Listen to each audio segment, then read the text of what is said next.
So what you're starting to discover is that when presented with an operation, there are often a number of different algorithms for computing it.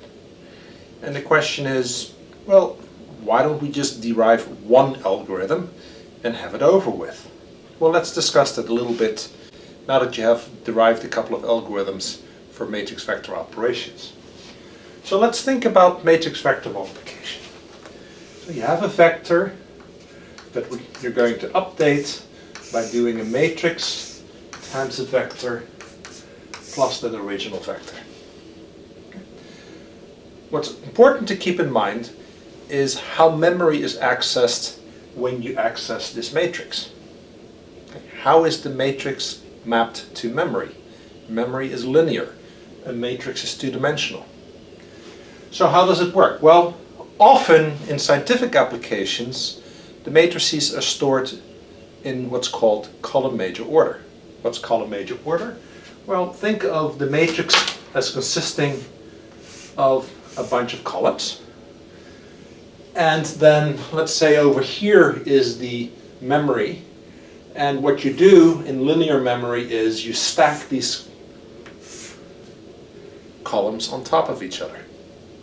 Okay. Obviously, you could alternatively store by rows. That's known as row major order.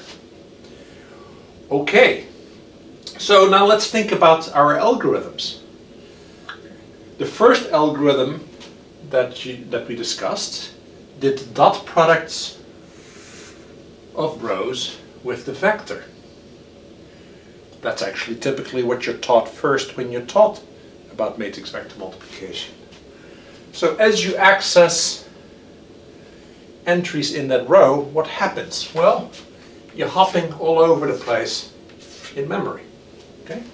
This entry here would be mapped right there. This entry here would be mapped right there.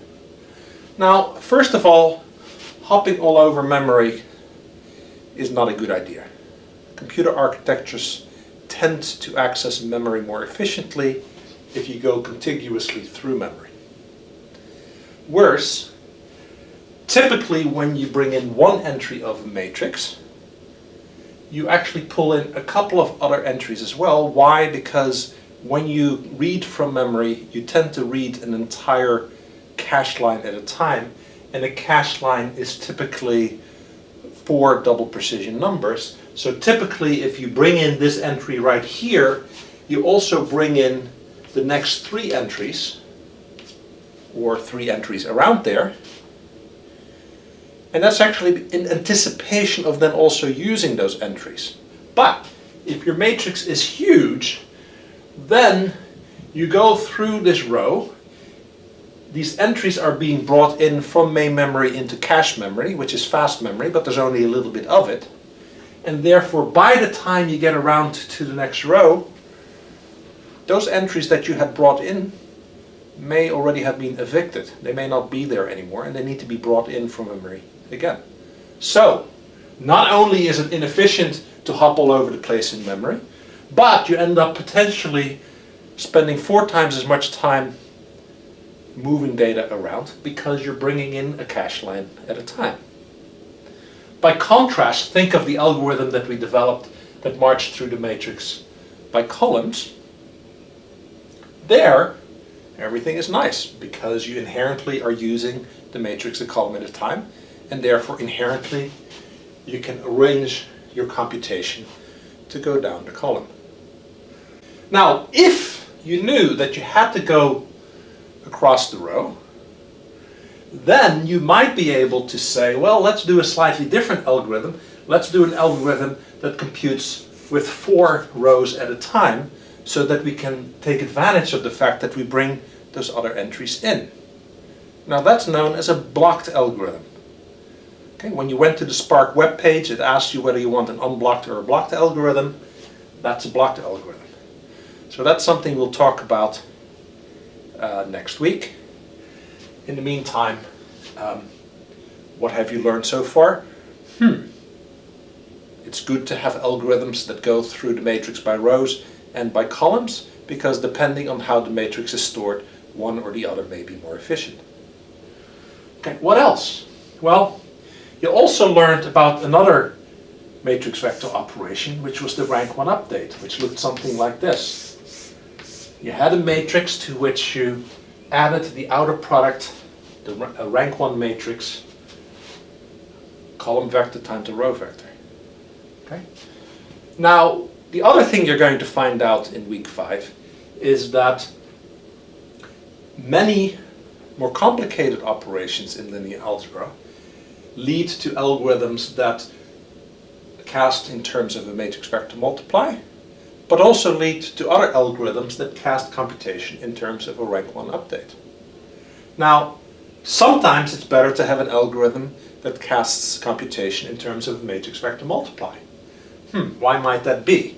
Well, if you think about it, when you do a matrix vector multiply, each element in the matrix is used and can then be thrown away because it's only the vector that is being updated. As a matter of fact, this vector right here. Okay, so what does that mean? Every entry in the matrix has to be read, but doesn't need to be written back to memory. In contrast, a rank 1 update, it's the matrix that's being updated, so you have to read the matrix, update it, write it back out again. That's reading and writing for every entry in the matrix. Twice as much memory movement. However, typically a rank 1 update gives more convenient parallelism. If you take this matrix and you partition it into quadrants, then all you have to do is partition the corresponding vectors, and it turns out that this quadrant is updated by this times that, this one by this times that, etc. So each of these quadrants of the matrix can be updated completely independently, and therefore there's a lot of opportunity for parallelism. Okay? So the point is,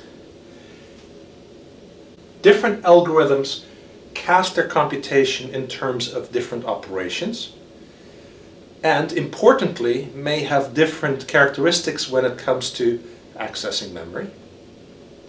And therefore it's great to have a mechanism by which you can derive many different algorithms, because then you can pick the algorithm that is best for the occasion. And that's what we're trying to teach you in this week, but also in week 5 and 6.